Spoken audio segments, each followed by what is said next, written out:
Hi, this is Matt Newmark here from Elite Defense Systems, and as far as the intermediate ground curriculum, we're going to practice on top of cross-side moves right now. And I'm going to bring Doug on in here real quick. We're going to do the knee mount. So if I can have your head down here and feet down here. What's going to happen is, as we're on cross-side right here, instead of going all the way to mount right here, I'm going to take my knee, put it right on the diaphragm right here. And as I do that, I switch my hands.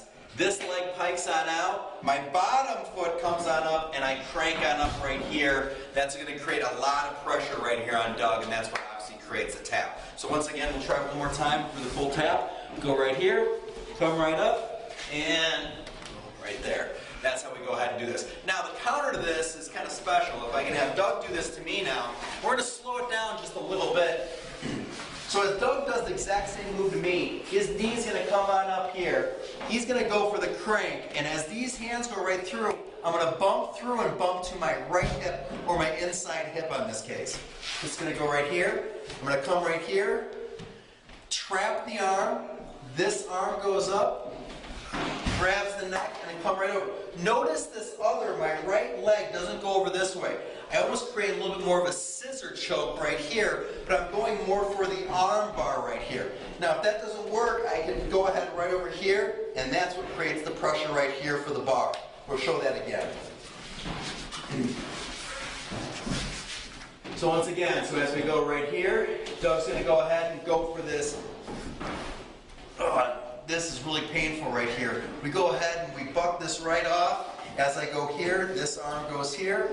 This arm goes right around the neck, come right up, and I come right down. If I need to, I can crank right here. This leads to a beautiful arm bar right here.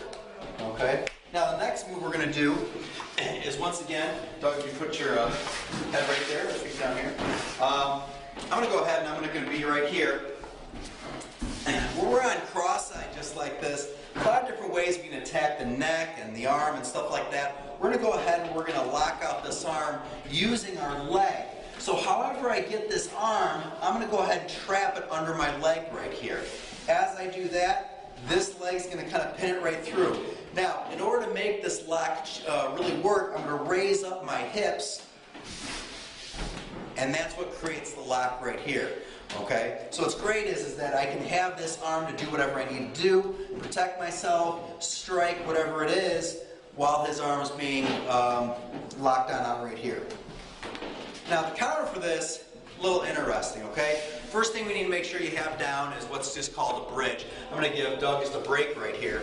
And when we go ahead and we bridge, all we mean by that is that I'm going to go ahead and arch on up, put all the pressure I can on the top of my head, just like this. So this is just a basic bridge. Most of you guys know that, but I just want to make sure that we're on the same page. I'm going to have Doug come back over here, get me in the exact same move. He's going to go ahead and lock out this arm right here, pin it right here, pin it right under. I'm putting you guys on this side for a reason.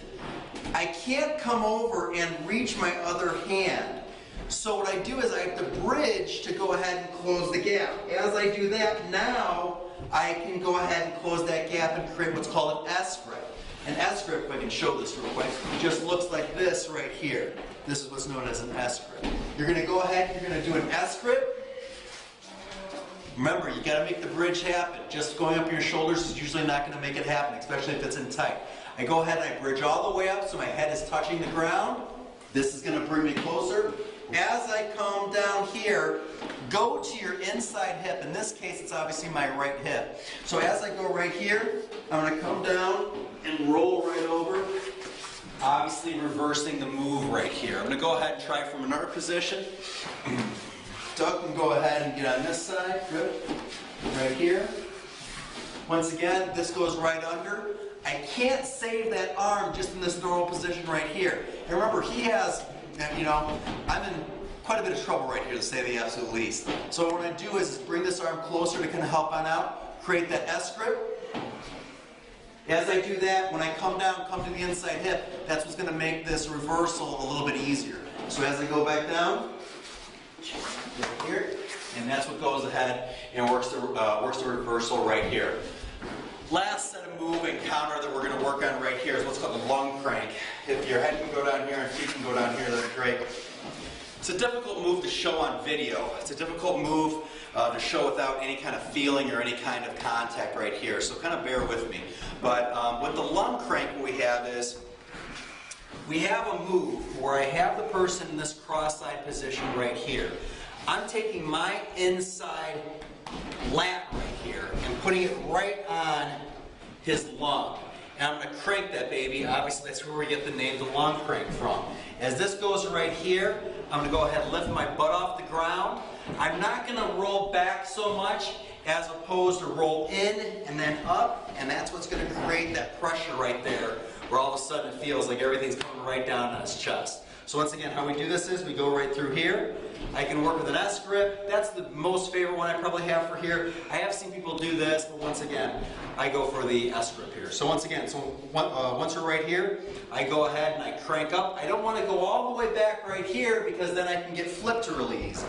So I kind of want to keep everything compact, crunch up and over, and that's what's going to go ahead and create that kind of move right there. Doug, in this case, along we're right here, he's just going to move me right into the counter. The counter is the leg choke. All right? This is for the people who either are cranking all the way back, or if you can get an arm free, this is how we get out of this move. We go ahead and we do this right here. Both arms are going to be jacked right against the mandible, right against the jaw right here. And as that goes back, his leg's going to go up and over, lock over for the choke. Good. As you can see, as a follow-up, he held on to this arm, because if he doesn't, I can just roll out of it. This is how to do it incorrectly. Go here. Let's say he doesn't grab the arm. He does everything correctly with his leg, but he doesn't hold this arm. I can go ahead and I can just roll on out of it just like this. That's why it's so important to hold on to this leg. Doug and I are going to flip it on over, and I'll do it correctly one last time. He tries for the lung crank. As I go here, this goes right here. If you can make this triangle lock, all the better. If you can get your Achilles right onto the throat right there, you're going to get a faster tap than you ever imagined. And once again, this is how it works right here. And then you go right for the tap. Okay? So once again, those are the moves that we're working with in addition to their counters. Have fun with it. Take care.